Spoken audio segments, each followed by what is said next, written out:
Hi, greetings, Whovians. Whovian Queen here. Hope I'm having a good week so far. Our look at the 11th Doctor era now continues on with the very first episode of Series 7, Asylum of the Daleks. So first, let's look at some prequels here. A prequel was released to iTunes on September 1st, 2012, and to Zune and Amazon Video on September 2nd, 2012. In the prequel, a hooded messenger informs the 11th Doctor that a woman, Darla von Karsland, requests his help for her daughter. The messenger provides space-time coordinates to planet Skaro, home planet of the Daleks.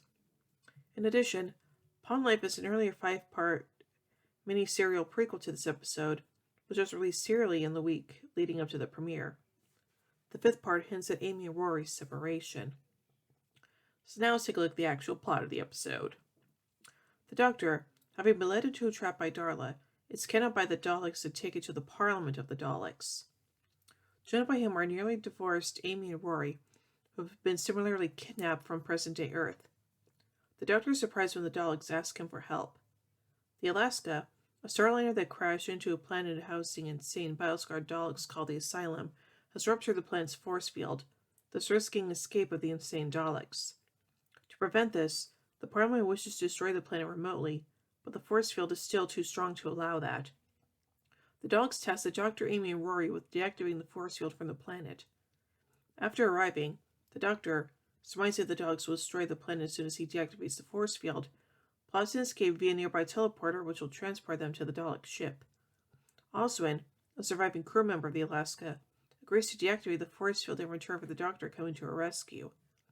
Meanwhile, Amy and Rory reconcile their marriage. The Doctor makes his way to Oswin, venturing through a section that holds Daleks who survived encounters with him. Oswin saves the Doctors from these Daleks by removing any memories of him that the Daleks collectively telepathically shared knowledge.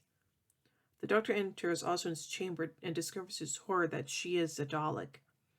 Oswin is revealed to have been captured by Daleks after the Alaska crashed on the Asylum and, to preserve her genius of intellect for Dalek use, was turned into a Dalek.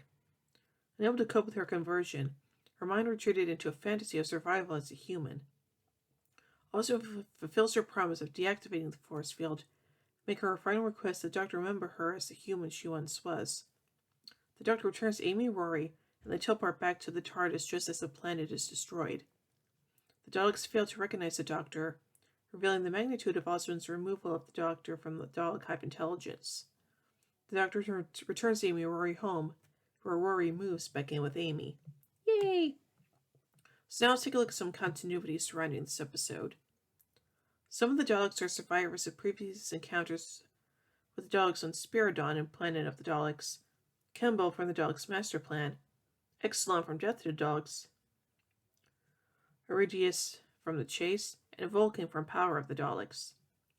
The special weapons Dalek that appears in Remembrance of the Daleks appears in a cameo. In her opening speech, Darla refers to the Doctor faking his death in the episode's The Impossible Astronaut in the Wedding River song.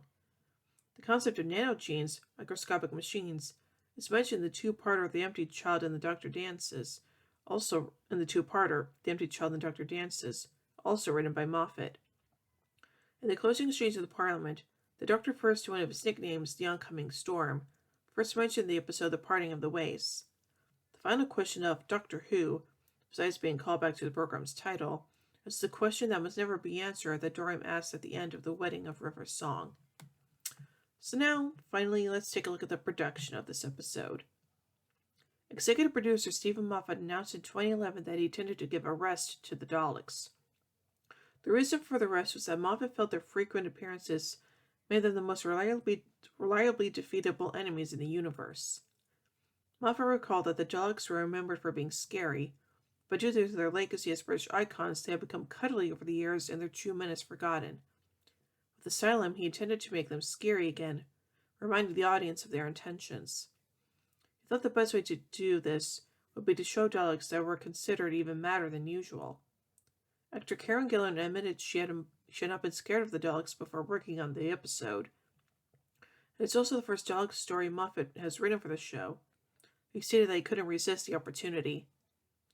In March 2012, it was announced that Jenna Louise Coleman would replace Gillan and Arthur Darvill as an ex-companion, first appearing in the 2012 Christmas special.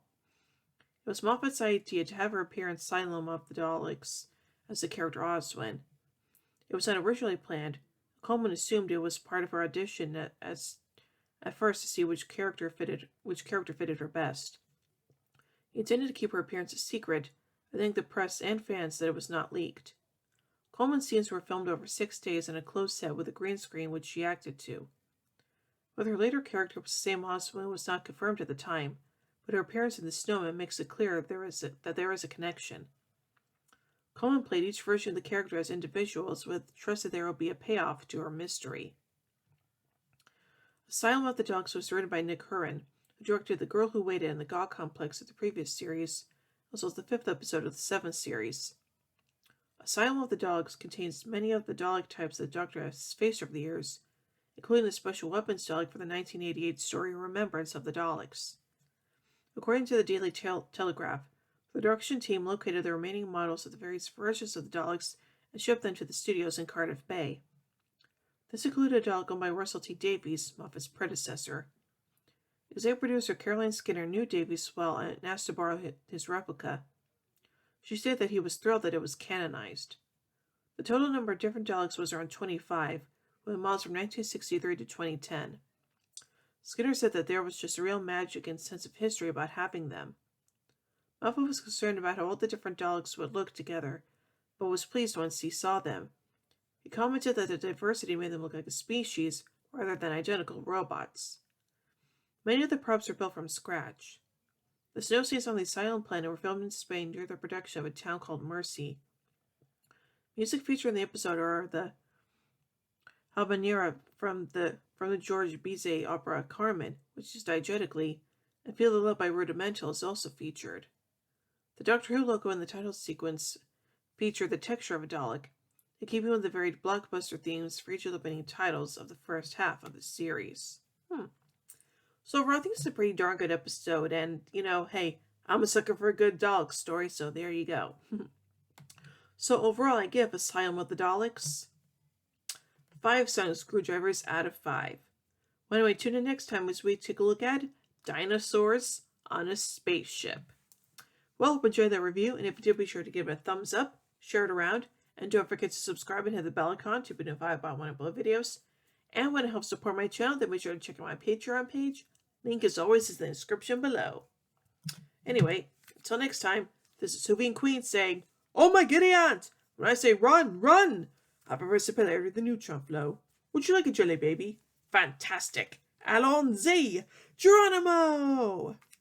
Bow ties are cool, fezzes are cool, and Stetsons are cool.